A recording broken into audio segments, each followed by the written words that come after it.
Hello, fellow therapists. I wanted to talk about counseling theory, approach, and technique, the differences between them, why it's important to understand the differences, and how that helps your therapy work level up a great deal.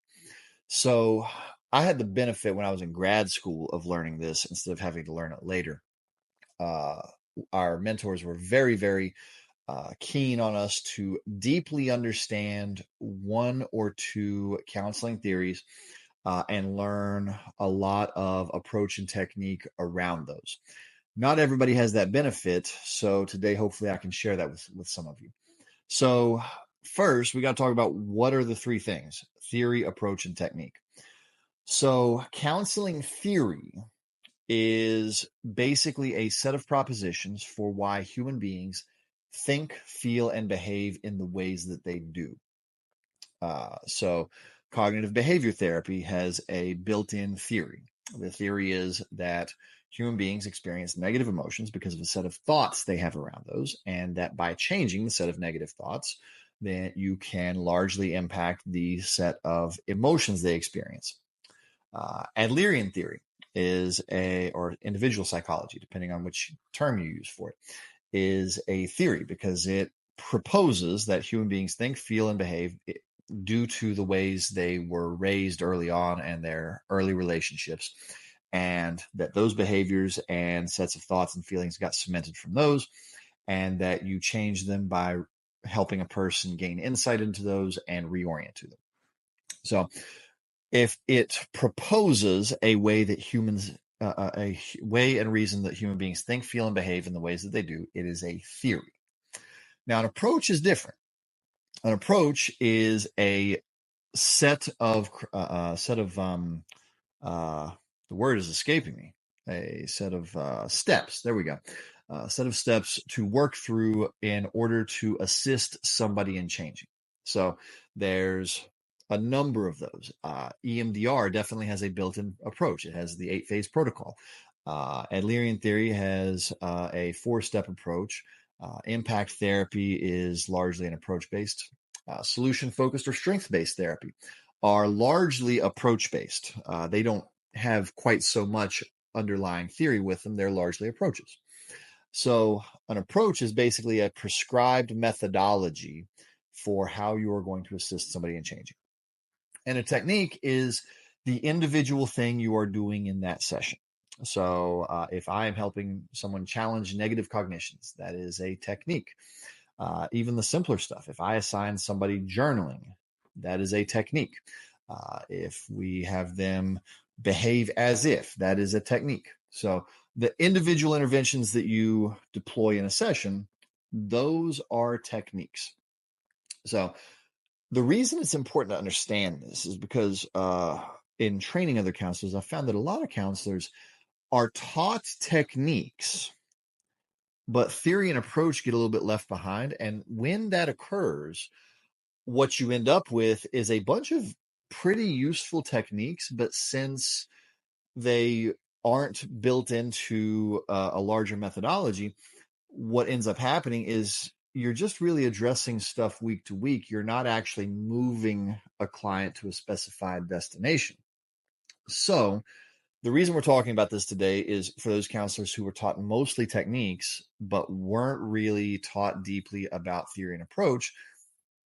We're going to talk about how to gain that information so you can really level up your counseling game. So I'm going to pick on Adlerian for a second because I really like it because it has all three baked in right alongside each other. So we already talked about what's the theory behind Adlerian.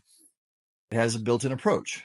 You establish a relationship. You assess the problem and do early life assessment. You assist the client in gaining insight into that, and you interpret some of their experiences in light of their present behavior, and then you help them reorient and behave differently. That's the 4 steps of the Adlerian approach.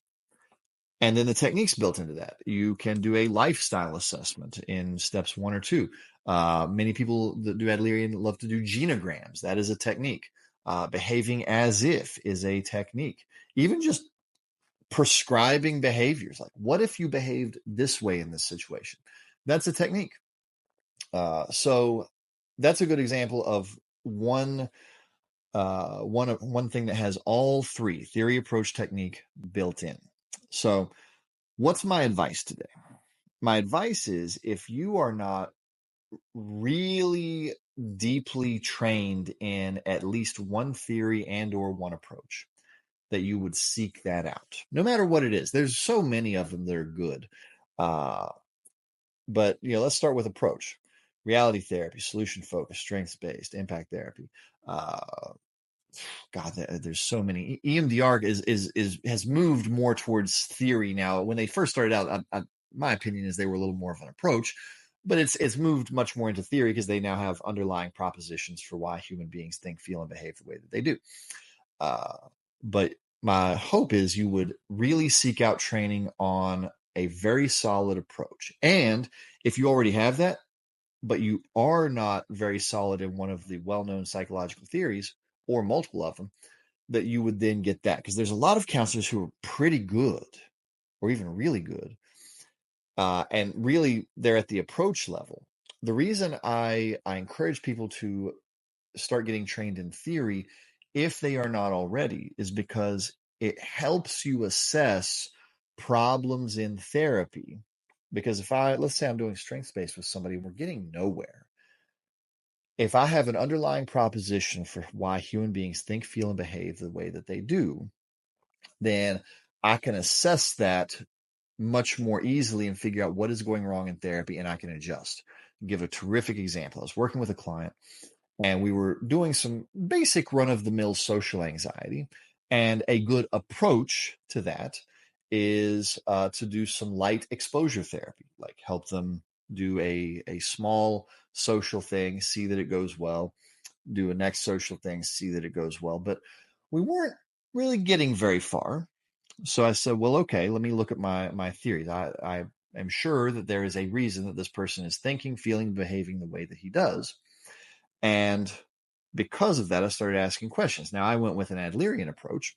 And so what did I do? I started thinking, well, let me check out the early life.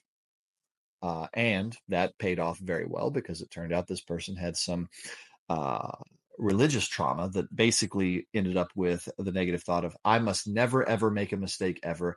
And if I do, that means I am bad and sinful, even if it had nothing to do with stuff that was written in the Bible. So once we identified that, then I could change what I was doing. So I was like, oh, I can't use the exposure piece of this. I have to now change even my approach. So then we started working with that negative cognition. I swapped from a behavioral therapy to cognitive therapy.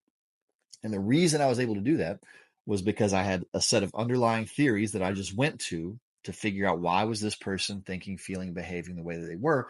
It was very easy to adjust what I was doing. And now we're on the rails, and progress is just like going through the roof very, very rapidly. So that's my sales pitch for why theory is so important.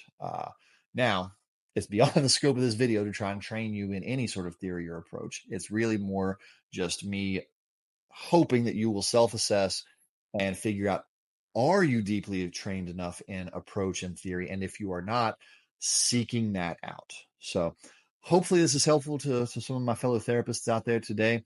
And as always, we offer trainings if this is something you want to get trained in.